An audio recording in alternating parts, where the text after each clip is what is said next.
You and other networks covered it very inaccurately. I hate to say this to you, and you probably won't put it on, but turn on. Wow, guys, Trump just destroyed David Muir. Check this out. I want to ask you about something you said this week right here at the White House. You brought in congressional leaders to the White House. You spoke at length about the presidential election with them, telling them that you lost the popular vote because of millions of illegal votes, 3 to 5 million illegal votes. That would be the biggest electoral fraud in American history. Where is the evidence of that? So let me tell you, first of all, it was so misrepresented. That was supposed to be a confidential meeting, and you weren't supposed to go out and talk to the press as soon as you were. But the Democrats viewed it not as a confidential meeting. But you have tweeted about the millions of illegal votes. Sure you do, and I do, and I'm very, and I mean it. But just so you know, it was supposed to be a confidential meeting. They turned it into a not a confidential. Number two, the conversation lasted for about a minute. They made it, somebody said it was like 25% of the, it wasn't, it was hardly even discussed. I said it, and I said it strongly, because what's going on with voter fraud is horrible. That's number one. Number two, I would have won the popular vote if I was campaigning for the popular vote. I would have gone to California, where I didn't go at all. I would have gone to New York, where I didn't campaign at all. I would have gone to a couple of places that I didn't go to.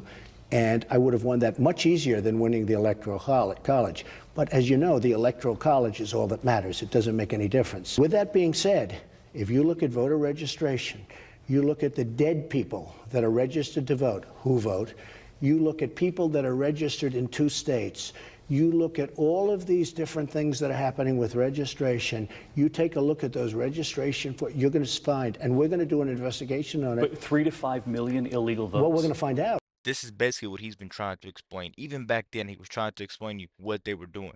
And now Kamala's letting all these illegals in. Why do you think she's letting these illegals in? Why do you think she's letting our country being ran through? She knows she's going to get the vote because she let all these people come over here and live and give them housing allowance. She's basically paying for votes. But it could very well be that much. You have people that are registered who are dead, who are illegals, who are in 2 states. You have people registered in 2 states. They're registered in New York and in New Jersey. They vote twice. There are millions of votes, in my opinion. Now, I'm going to do an investigation. You're now president of the United States. When you say, of course, and I want the voting process to be legitimate. But now, what I'm asking, when you say, in your opinion, millions of illegal votes, that is something that is extremely fundamental to our functioning democracy, a fair and free election. You say you're going to launch an investigation into this. Done. What you have presented so far has been debunked. It's been called false. Take a look at the Pew reports. I called the author of the Pew report last night, and he told me that they found no evidence of voter fraud. Really? Then why did he write the report? He said no evidence of voter fraud. Excuse me. Then why did he write the report? So according to Pew report, then he's groveling again. You know, I always talk about the reporters that grovel when they want to write something that you want to hear, but not necessarily millions of people want to hear or have to hear. So you've launched an investigation? We're going to launch an investigation to find out, and then the next time, and I will say this, of those votes cast, none of them come to me. None of them come to me. They would all be for the other side. None of them come to me. But when you look at the people that are registered, dead, illegal, and 2 states, and some cases maybe 3 states, we have a lot to look into.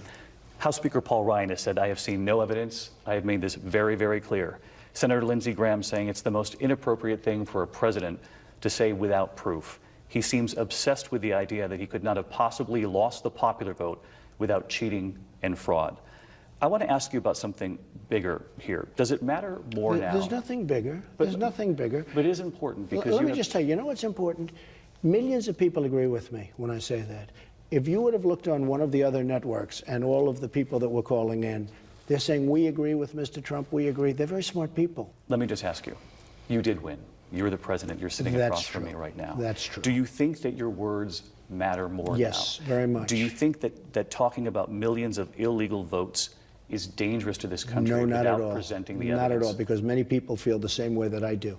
And you don't think it undermines your credibility if there's no not evidence? at all. I don't see how it could undermine his credibility when if I go out and vote and someone that's legally not supposed to be here votes, they could do it maybe 5 times if they wanted to. They can go to 5 different states and do it. So it makes my vote be less because I'm going about it the right way, and she's letting all these illegals come over here to vote. and now my vote doesn't mean anything. Just because for every one of me, there's probably 30 people she let come over here. So that just drains my vote out. That's why this is such a big problem, because of course they're gonna vote for the person that got them here. While they just run through our country and just be savages everywhere. You see what they're doing in Ohio.